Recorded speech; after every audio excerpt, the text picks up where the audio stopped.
শ্যাম ও তার স্ত্রী গ্রামের শিব মন্দিরে পূজা দিতে গেল।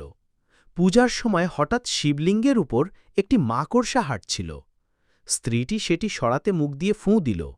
শ্যাম রেগে বলল, সংস্কারহীন, পবিত্র শিবলিঙ্গকে ফুঁ মেরে অপবিত্র করলে? আমি তোমাকে ত্যাগ করছি। সে স্বামীজিকে বলল, আমার স্ত্রী শিবলিঙ্গ অপবিত্র করেছে, আমি জল ঢেলে পবিত্র করছি। কিন্তু আশ্চর্য, জল ঢালতেই শিবলিঙ্গ অদৃশ্য হয়ে গেল।